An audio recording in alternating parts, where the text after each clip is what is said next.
Workhorse stock is down by almost 30% this month.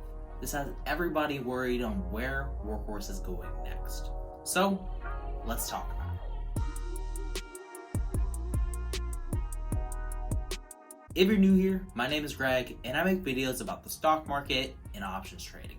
If that's the type of thing you're into, make sure you subscribe and hit the bell so you're notified every single time that I make a video. Today, I'm going to be talking all about Workhorse. So first, I'm going to go over some recent news updates on the company.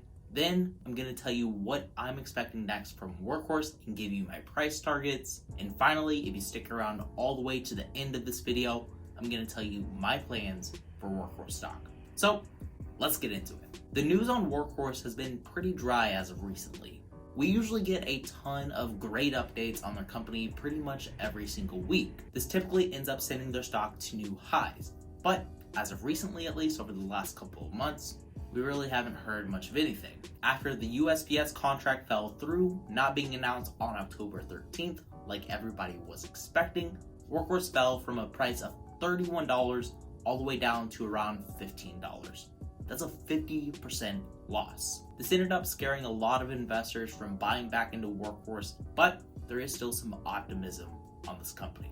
Recently, Workhorse just got an order to make 500 C1000 vans. This order came from Pritchard Companies, which is one of the largest commercial vehicle distributors in the United States. So, we're probably going to be seeing a whole lot more Workhorse trucks over on the road. Now, 500 vehicles isn't an awful lot if you compare it to the USPS contract, which is demanding 180,000 vehicles, but this massive order in new sales is going to help them out with their next earnings report. Unfortunately, this wasn't included in their most recent earnings report, which pretty much ended up missing expectations on all fronts. Their revenue for this quarter came out to just $565,000. They ended up missing their negative 11 cent earnings per share estimates by a mile, reporting an actual EPS of negative 78 cents. And the CEO came out and said that they're going to be missing their guidance on how many vehicles they're producing this year. Previously, they expected to produce between 300 to 400 vehicles by the end of the year, but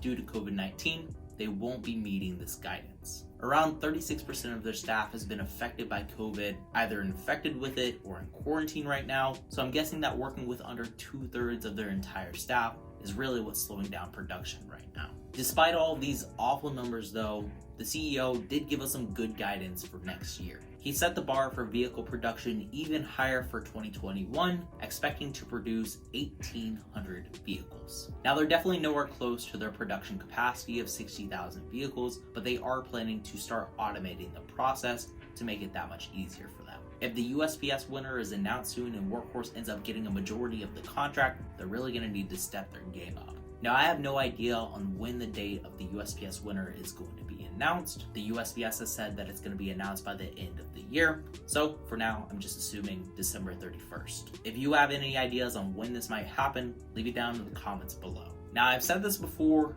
and I'll say it again. If Workhorse ends up getting a majority of the USPS contract, their stock is headed to at least $37. In order to reach this price target, they'll need to get about 50% of the USPS contract, and with the market that they're in being worth $18 billion, they should be able to take over around 25% of the last mile delivery industry.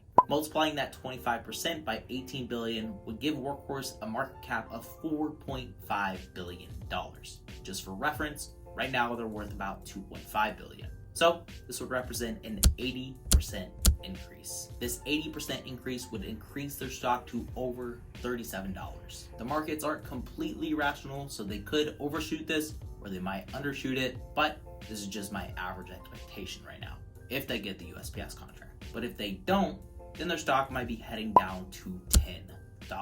That's going to end up being really bad, but this is still above where they were whenever the USPS hype began. Considering that they've established themselves and been able to produce more and more and more vehicles, and they're planning to continue to ramp up production, they should be above where they were pre-USPS. But I would definitely be careful if you're trading Workhorse stock because they see massive swings in either direction. So if you end up betting the wrong way, you're going to lose out on a lot of money. Now, in order to limit your risk, don't put down more than you're willing to lose, especially when it comes to options. And speaking of options, let's get into my next move for Workhorse. Workhorse. Workhorse stock has actually been doing pretty well over the last couple of weeks.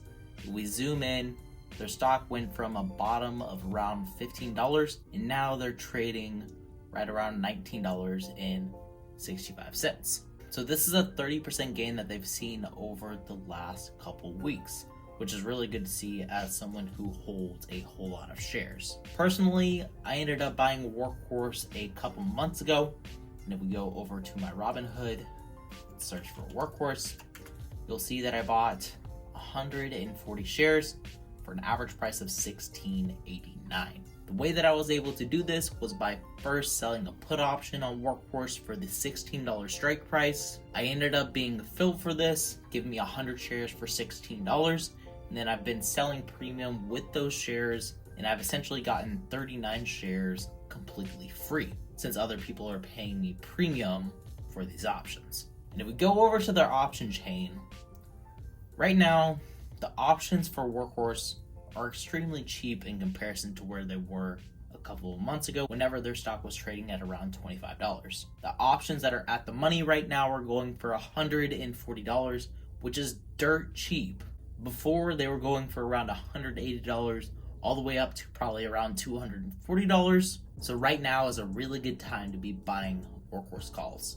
With Workhorse going up over the last couple of weeks, they might be a little more expensive than they were back here, but I do think that Workhorse is going to continue upward. I think they're going to reach a price of around $23, $24 on this resistance line that they met right around this point and back in October. This would represent about a 20% gain from where they're at right now. So right now, if you're willing to risk it, I would definitely be buying into Workhorse calls. Personally though, I'm not going to be buying any considering how much they're up right now. I'm going to wait for them to pull back to the 180 exponential moving average line, which is around $19.05 right now. Looking at the trends, they're completely bullish right now, trading between 50 and 70 RSI, so this is a very bullish outlook.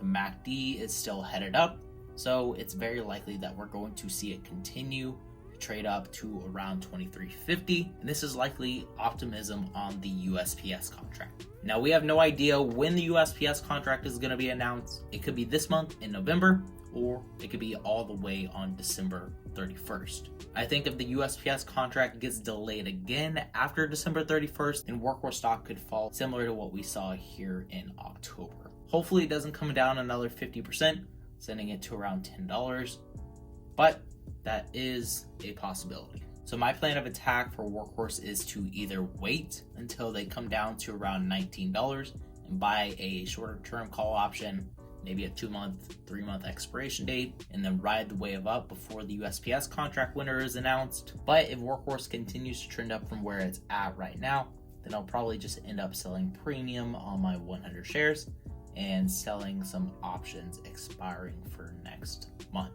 This would present me with a little bit of trouble if I sold it at the $30 strike price and their stock soared up to $37 like I'm expecting. So I'm going to be waiting for Workhorse to go up more from where it's at right now. I think once they reach that $23 resistance line, that's when I'll begin to sell premium for Workhorse. That's my plans for Workhorse at least. And if you want to see what trades I'm making on a day-to-day basis, I post all of my trades over my Discord. It's the first link in the description, it's pinned in the comments, and it's completely free. There's 500 other members in there, so you can get some ideas about the market, make some profits with us, and maybe even make a friend. That's all I have for you on Workhorse today.